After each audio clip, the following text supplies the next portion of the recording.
ओम शांति। ओम शांति। ओम शांति। आज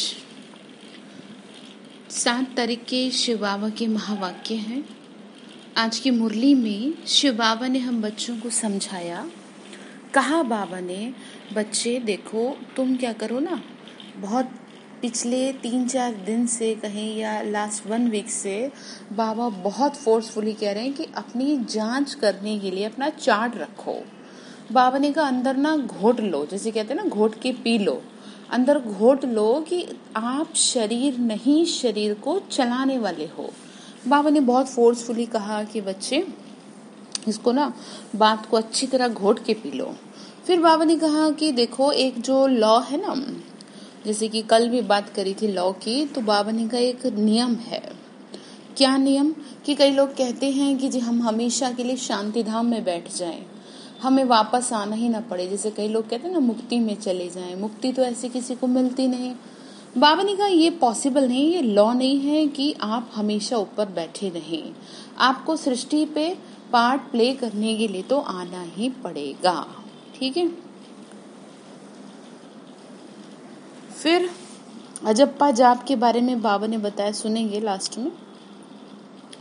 फिर बाबा ने कहा कि बच्चे देखो तुमको क्या करना है, अब विघ्न प्रूफ बनना है। ये नहीं कि ये समस्या, वो समस्या, अब कोई समस्या नहीं, अब सब समस्या को बाहर कर दो, कह दो बाबा अब कोई समस्या नहीं, सब ठीक है। चलिए सुनते हैं बाबा के महावाक्य।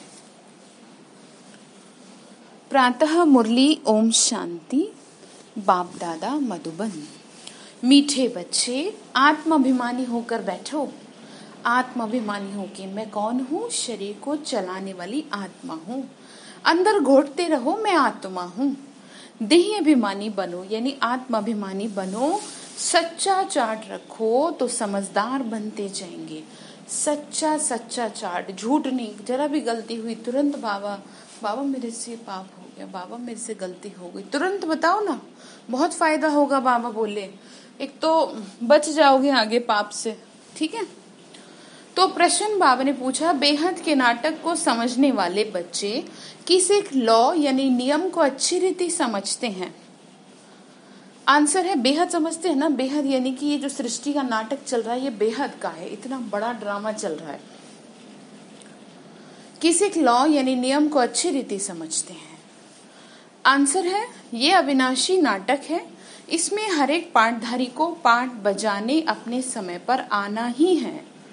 कोई कहे हम सदा शांति धाम में ही बैठ जाएं, ये लॉ नहीं है, उसे तो पाठधारी ही नहीं कहेंगे। ये बेहद की बातें बेहद का बाप ही तुमको सुना रहे हैं। ये भगवान ही तो है जो आपको ये बात समझा रहे हैं, ठीक है। ओम शांति। अपने को आत्मा समझकर बैठो, देह अभिमान छोड़कर बैठो। बेहद का बाप बच्चों को समझा रहे हैं।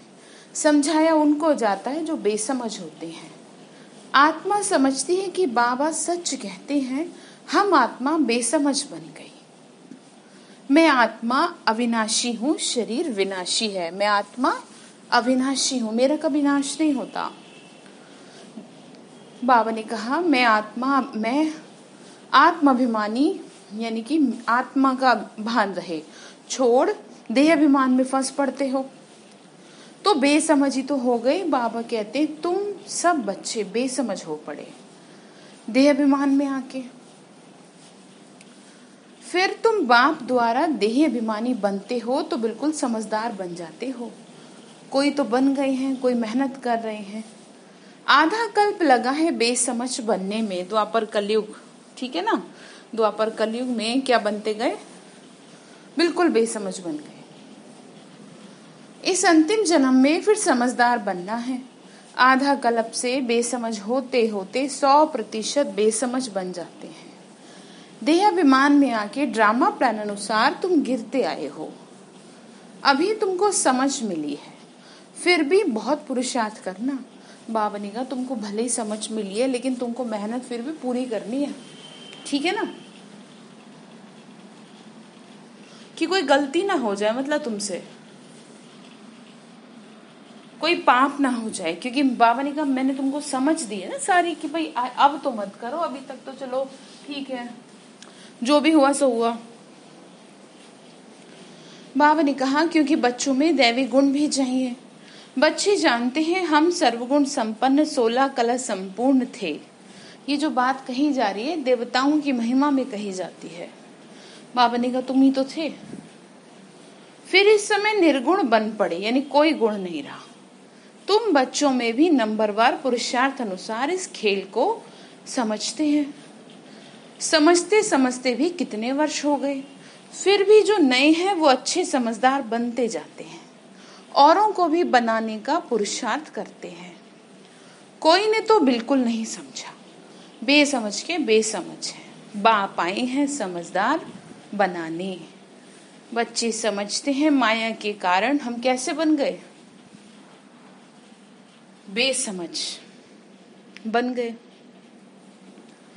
हम पूज्य थे सतो समझदार थे, फिर हम ही पुजारी बन बेसमझ हो गए। बाबा ने कहा तुम ही तो थे ना देवता। आदि सनातन देवी देवता धर्म प्रायलोप हो गया, इनका दुनिया में किसी को पता नहीं। ये लक्ष्मी नारायण कितने समझदार थे, राज्य करते थे। बाबा कहते हैं तत्वम। तुम भी अपने लिए ऐसे समझो, ये बहुत बहुत समझने की बातें हैं, सिवाय बाप के कोई समझा न सके। अभी महसूस होता है ना कि बाप ही ऊंच ते ऊंच समझदार ते समझदार होगा ना। एक तो ज्ञान का सागर भी है, सर्व का सदगति दाता भी है, पतित पावन भी है। एक की ही तो महिमा है, वो किसकी है, भगवान की ही महिमा में ये गाया जाता है। इतना इतना उच्च ते उच्च कौन हुआ, बाबा हुआ ना। इतना उच्च ते उच्च बाप आकर के बच्चे को कैसे अच्छी रीति समझाते हैं। बच्चे या पावन बनना है, उसके लिए बाबा एक ही दवाई देते हैं, कहते हैं योग से तुम भविष्य 21 जन्म निरोगी बन जाएंगे, तुम्हारे सब रोग दुख खत्म हो जाएंगे, तुम मुक्ति धाम में चले जाएंगे। अविनाशी सर्जन के पास एक ही दवाई है, एक ही इंजेक्शन आत्मा को आए लगाते हैं। ऐसे नहीं कोई मनुष्य बैरिस्ट्री भी करेंगे, इंजीनियरिंग भी करेंगे, ऐसे नहीं। बाबा ने कहा हर एक आदमी अपने अपने धंधे में लग जाता है, एक ही चीज तो करेगा ना कोई। तो बाबा वही कह रहे हैं, बाप को कहते हैं आकर पतित से पावन बनाओ, क्योंकि पतित पने में दुख है। शांति धाम को पावन दुनिया नहीं कहेंगे, स्वर्ग को ही पावन दुनिया कहेंगे। समझ में आ रही बात, क्या कहा, स्वर्ग को ही पावन दुनिया कहेंगे। ये भी समझाया है मनुष्य शांति और सुख चाहते हैं, सच्ची सच्ची शांति तो वहां है जहां शरीर नहीं, उसको कहा जाता है शांति धाम। क्या कहा, सच्ची सच्ची शांति कहाँ है, सच्ची सच्ची शांति तो परम धाम में है, ठीक है ना। तभी तो कह रहे ना उसी को क्या कहा जाता है, शांति धाम। बहुत कहते हैं शांति धाम में रहे, परंतु लॉ नहीं है। बाबा ने कहा बहुत लोग कहते हैं शांति धाम में रहे, परंतु लॉ नहीं है, कैसे रहेंगे वहां। बाबा ने कहा जहाँ शरीर ही नहीं है शांति, बाबा ने कहा शांति तो वहां है ना जहाँ शरीर नहीं है, उसको कहा जाता है शांति धाम। बाबा कहते हैं बच्चे देखो नाटक को भी समझ रहे हो ना, वो तो पाठधारी हुआ ना। बाबा ने कहा तुमको क्या है, पाठ बजाने के लिए तो उतरना ही पड़ेगा ना, ऐसे तो नहीं है कि तुम पाठ नहीं बजाएंगे, है ना। बात समझ में आ रही क्या कहा, बाबा ये समझा रहे हैं, कह रहे कि देखो बच्चे नाटक को भी समझ गए, जब एक्टर्स का पार्ट होगा तो बाहर स्टेज पर आकर पार्ट बजाएंगे। ये बेहद की बातें ये बाबा ही समझाते हैं। क्या कहा, बेहद की बातें हैं ना ये। बाबा ने कहा जब एक्टर्स का पार्ट होगा तब बाहर स्टेज पर आकर पार्ट बजाएंगे, यानी कि जब पार्ट प्ले करने का टाइम आएगा तो अपने आप आएंगे पार्ट प्ले करने के लिए। कहने का मतलब ये बैठे थोड़ी रहेंगे, पार्ट तो बजाएंगे ना, शरीर में तो आना पड़ेगा आपको। बाबा ये समझा रहे हैं। बाबा ने कहा पार्ट तो बजाएंगे ना, ये बेहद की बातें बेहद का बाप ही समझाते हैं। ज्ञान सागर भी उनको कहा जाता है, सर्व का सद्गति दाता, पतित पावन, सर्व को पावन बनाने वाले तत्व नहीं हो सकते। क्या कहा? सबको पावन बनाने वाले तत्व नहीं हो सकते। किसको कहा जाता है? वो एक परमात्मा को ही तो कहा जाता है ना। कहते भी है ना, रघुपति राघव राजा राम, पतित पावन सीताराम। यानी सबको पावन कोई पेड़ पौधे बना देंगे पूरी दुनिया को, बाबा ने कहा तत्व थोड़ी ना बना देंगे। पानी आदि सब तत्व हैं, सर्व को पावन बनाने वाले तत्व नहीं हो सकते। वो कैसे सद्गति करेंगे? वो कैसे मतलब सद्गति करेंगे, कैसे पावन बनाएंगे? समझने की बातें है ना, ऐसे नहीं है। आत्मा ही पाठ बजाती है, हठयोग का भी पाठ आत्मा ही बजाती है। जो लोग हठयोग करते हैं, समझते हैं ना हठयोग, यहाँ तो हठयोग है नहीं, ये तो सहज राजयोग है। ये बातें भी जो समझदार है वही समझ सकते हैं। बाबा ने कितना समझाया, कोई ऐसी युक्ति रचो जो मनुष्य समझे। कैसे पूज्य सो फिर पुजारी बनते हैं। पूज्य है नई दुनिया में, पुजारी है पुरानी दुनिया में। पावन को पूज्य, पतित को पुजारी कहा जाता है। यहाँ तो सब पतित हैं। क्यों? विकार से जो पैदा होते हैं वहां है श्रेष्ठ। गाते भी हैं संपूर्ण श्रेष्ठाचारी, अभी तुम बच्चों को ऐसा बनना है। बाबा ने क्या कहा? सतयुग में सब आत्माएं कैसी है? श्रेष्ठाचारी है ना। कहते भी हैं ऐसे संपूर्ण श्रेष्ठाचारी। मेहनत है मुख्य याद की। सभी कहते हैं याद में रहना बड़ा मुश्किल है। हम जितना चाहते हैं याद में रह नहीं सकते। कोई सच्चाई से अगर चार्ट लिखे तो बहुत फायदा हो सकता है। बाप बच्चों को ये ज्ञान देते हैं कि मन मना भव। तुम अर्थ सहित कहते हो, तुम्हें बाप हर बात यथार्थ रीति अर्थ सहित समझाते हैं। मन ही मन में मुझ अपने पिता परमात्मा को याद करो। ठीक है। बाबा ने कहा, बाप से कई प्रकार के प्रश्न पूछते हैं बच्चे। बाबा ने कहा प्रश्न पूछते हैं, बाप करके दिल लेने के लिए कुछ देते हैं। परंतु बाप कहते हैं मेरा काम ही है पतित से पावन बनाना, मुझे तो बुलाते ही इसीलिए हो। तुम जानते हो ना, हम आत्मा शरीर सहित पावन थी। कहाँ पर? लेकिन स्वर्ग में। अभी वही आत्मा शरीर सहित पतित है। 84 जन्मों का हिसाब है। समझ आ रही बात? अभी वही आत्मा क्या हो गई? शरीर सहित पतित हो गई है।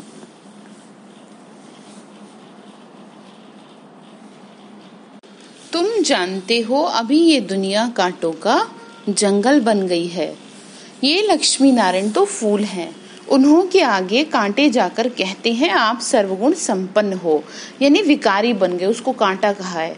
हम पापी कपटी हैं, सबसे बड़ा कांटा है काम विकार का। बाबा कहते हैं इस पर जीत पहन जगत जीत बनो।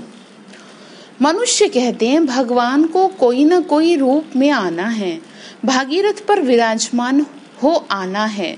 अब ये तो समझना, वो भागीरथ है कौन? भगवान को आना ही है पुरानी दुनिया को नया बनाने, ऐसे दुनिया कहती है। लेकिन अब जब समझा रहे हैं तो समझ नहीं आ रहा। नई दुनिया को सतो प्रधान, पुरानी दुनिया को तमो प्रधान कहा जाता है। जबकि अभी पुरानी दुनिया है तो जरूर बाप को आना ही पड़ रहा है। गीता में भी लिखा है ना, जब जब धर्म की ग्लानि होती है तभी आता हूं, ना पहले ना बाद में। बाप को ही रचयिता कहा जाता है। तुम बच्चों को कितना सहज कर बता रहा हूँ, तुमको कितनी खुशी होनी चाहिए। बाबा ने कहा कितना खुश रहना चाहिए। बाकी किसका कर्म भोग का हिसाब किताब है, कुछ भी है वो तो भोग नहीं है। बाबा ने कहा देखो अब ये नहीं कि भाई हमारे जो भी आपके कर्म है, बाबा ने कहा वो तो पूरा करना ही पड़ेगा ना। इसमें बाबा आशीर्वाद नहीं करते, हमको बुलाते ही हो बाबा आके वर्षा दो। बाबा ने कहा मैं तुमको सतयुग की बादशाही देने आता हूँ, मुक्ति जीवन मुक्ति का दाता हूँ। कहा जाता है ना ज्ञान सागर बाबा हूँ, क्योंकि वो दाता ही है, चाहते भी यही थे। वही ज्ञान का सागर है, इसीलिए उनको ज्ञान दाता कहा जाता है।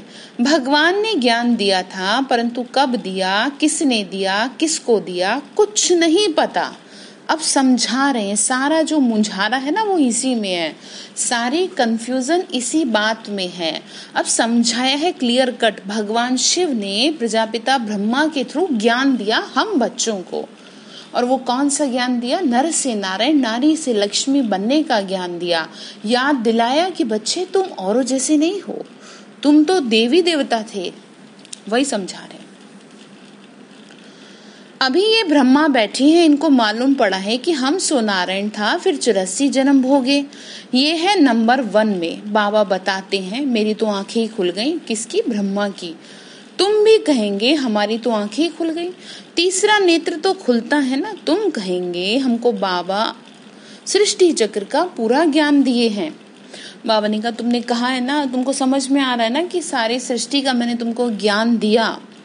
तुम कहेंगे बाबा ने दिया। फिर बाबा ने कहा मैंने तुमको ये सारी चीजें बताई। बच्चे फिर कहते हैं मैं जो हूँ जैसा हूँ, मेरी आंखें खुल गई। कितना वंडर है। बाबा के आगे कहते हैं ना,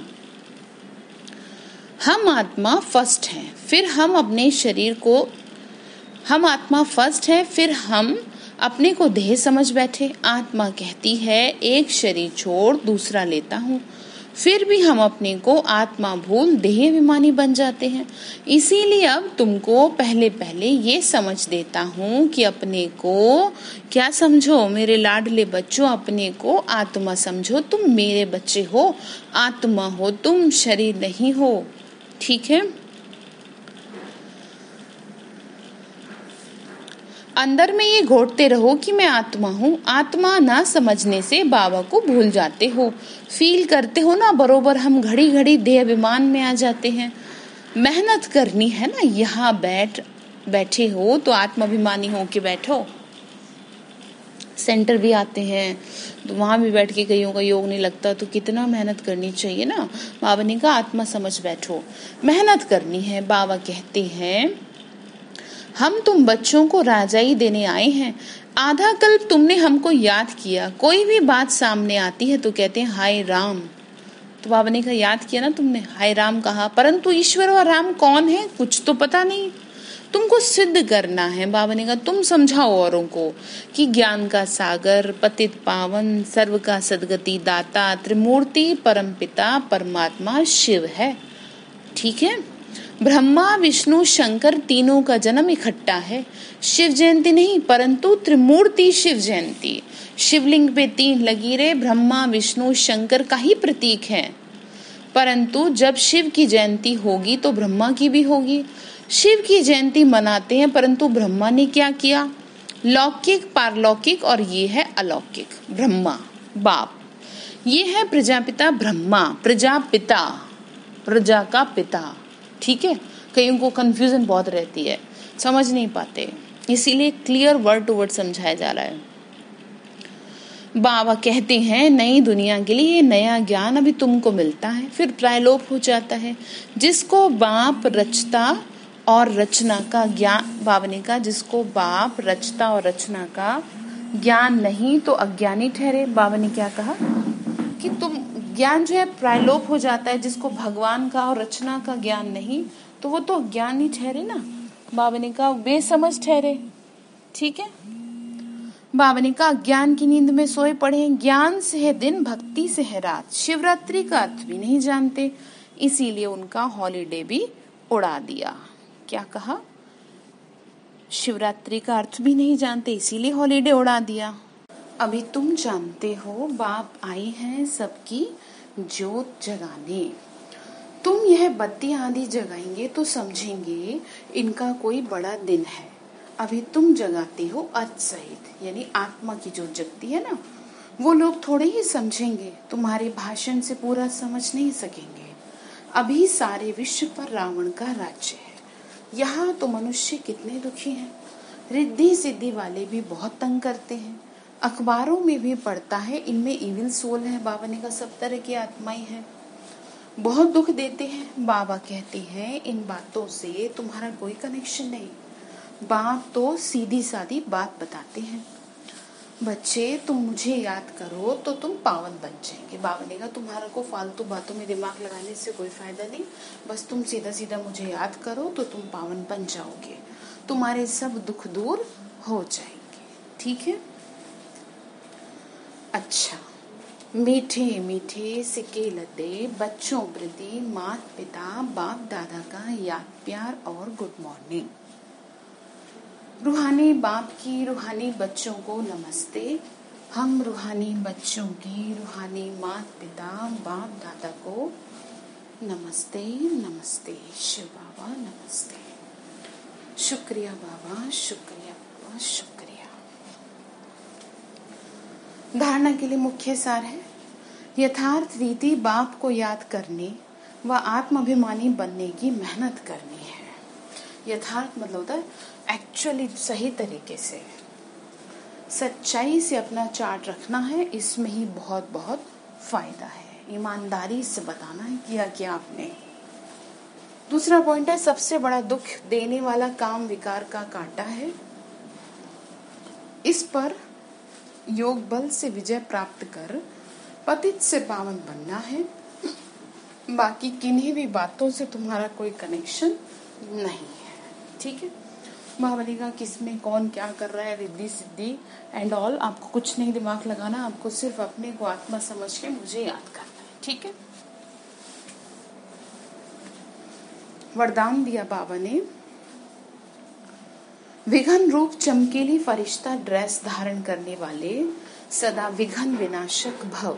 विघन रूप चमकीली ड्रेस, ठीक है, यानी विघन प्रूफ चमकीली ड्रेस, चमकीली फरिश्ता ड्रेस, यानी कि वो ड्रेस फरिश्ता ड्रेस जिसमें कोई भी विघन नहीं, यानी कि फरिश्ता स्वरूप में स्थित हो जाओ तो कोई विघन ही नहीं रहेगा। फरिश्ता ड्रेस धारण करने वाले सदा विघन विनाशक भव। स्व के प्रति और सर्व के प्रति सदा विघन विनाशक बनने के लिए, ध्यान से सुनिए, स्व के प्रति और विश्व के प्रति विघन विनाशक बनने के लिए क्वेश्चन मार्क को विदाई देना और फुल स्टॉप द्वारा सर्व शक्तियों का फुल स्टॉप जमा करना। बाबा से जो शक्तियां मिली हैं उसको जमा करना। सदा विघन प्रूफ चमकीली फरिश्ता ड्रेस पहन कर रखना। मिट्टी की ड्रेस नहीं पहनना, यानी देह भान की ड्रेस नहीं, विघन प्रूफ चमकीली ड्रेस। मैं बिल्कुल हल्की हूँ फरिश्ता स्वरूप में। साथ साथ सर्व गुणों के गहनों से सजे रहना। सदा अष्ट शक्ति शस्त्रधारी संपन्न मूर्ति बन के रहना और कमल पुष्प के आसन पर अपने श्रेष्ठ जीवन के पांव रखना। क्या कहा? कमल पुष्प के आसन पे। कमल पुष्प जो है किस चीज का प्रतीक है? बताया ना बाबा ने, मैं परम पवित्र आत्मा हूँ, कमल आसन पे विराजमान हूँ। ठीक है, यानी मैं क्या हूँ? फरिश्ता स्वरूप में हूँ। तो ये बात सदा ध्यान रखना और श्रेष्ठ जीवन के पांव रखना। ठीक है, समझ आया? यानी कि बाबा ने कहा विघ्नों को विदाई, अब कोई विघ्न नहीं, क्वेश्चन मार्क को विदाई। स्लोगन है, अभ्यास पर पूरा पूरा अटेंशन दो तो फर्स्ट डिवीजन में नंबर आ जाएगा। प्रैक्टिस करते रहो, कब तक नहीं होगी? एक दिन तो हो ही जाएगा। अच्छा, मातेश्वरी जी के अनमोल महावाक्य हैं, ये ईश्वरीय नॉलेज सर्व मनुष्य आत्माओं के लिए है। पहले पहले तो अपने को एक मुख्य पॉइंट ख्याल में अवश्य रखनी है।